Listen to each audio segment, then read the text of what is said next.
Dear friends, welcome to my Geriatric Medicine channel. In the previous episode, I have mentioned about blood pressure. Now let me talk about some more complicated part of the blood pressure in geriatric group, like isolated systolic hypertension, pseudohypertension, etc. So, what is isolated systolic hypertension? It is something special about the geriatric population. Isolated systolic hypertension is defined as systolic blood pressure of over 160 with diastolic blood pressure below 95. So,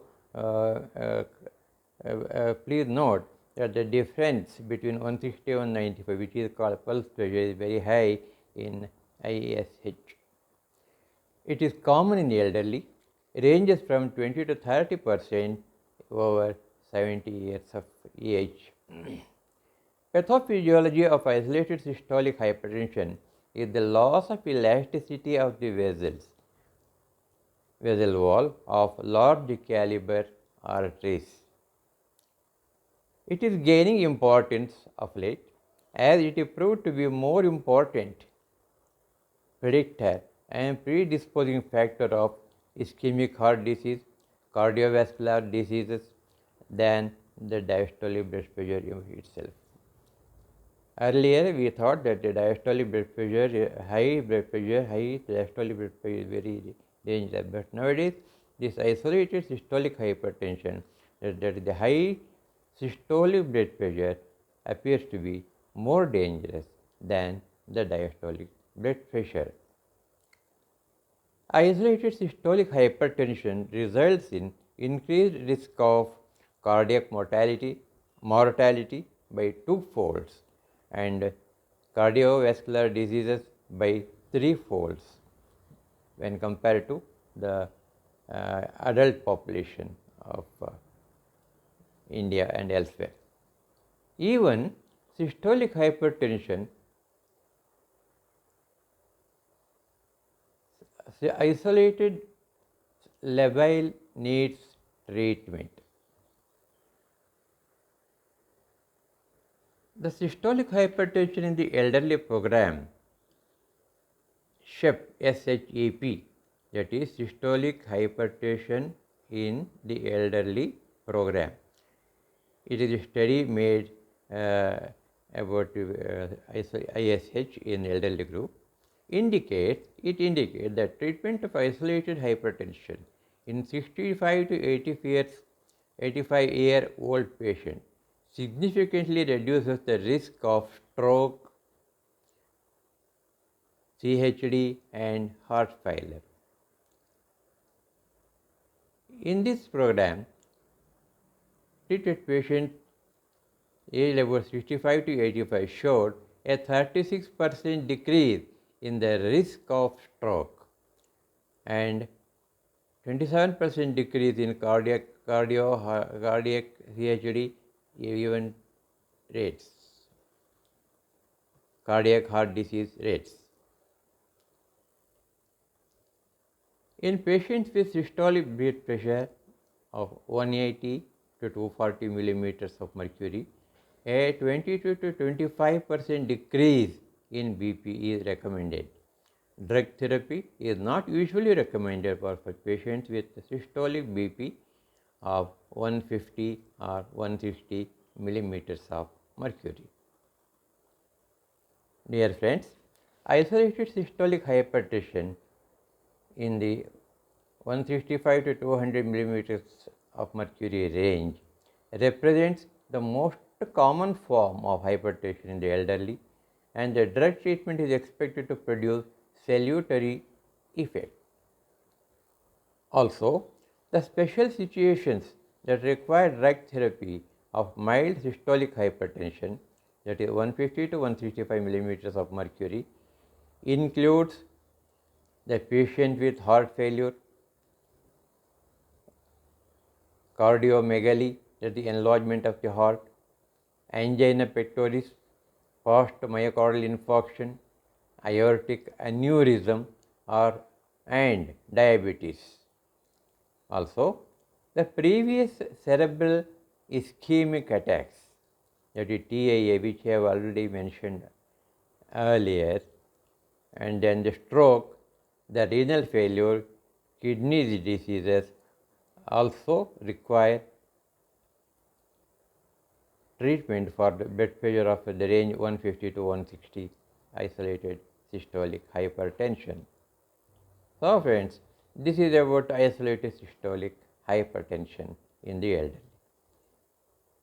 We have got another aspect, another type of hypertension, which is called pseudohypertension. Pseudohypertension. Elderly patient may have rigid brachial arteries, arteries in the shoulders or the upper arm, they are called the brachial arteries, which are calcified and not readily occluded by the sphygmomanometer cuff. That is, sphygmomanometer is the blood pressure measuring apparatus. As a result, blood pressure may be overestimated. This possibility is suggested by the presence of OSLER's sign. Now, let us know a little bit about the OSLER sign. This is produced by inflating the blood pressure cuff above the systolic blood pressure. Although the radial pulse is not pulsatile in this situation, it can still be readily palpated, indicating a thickened, calcified anterior wall of the radial artery.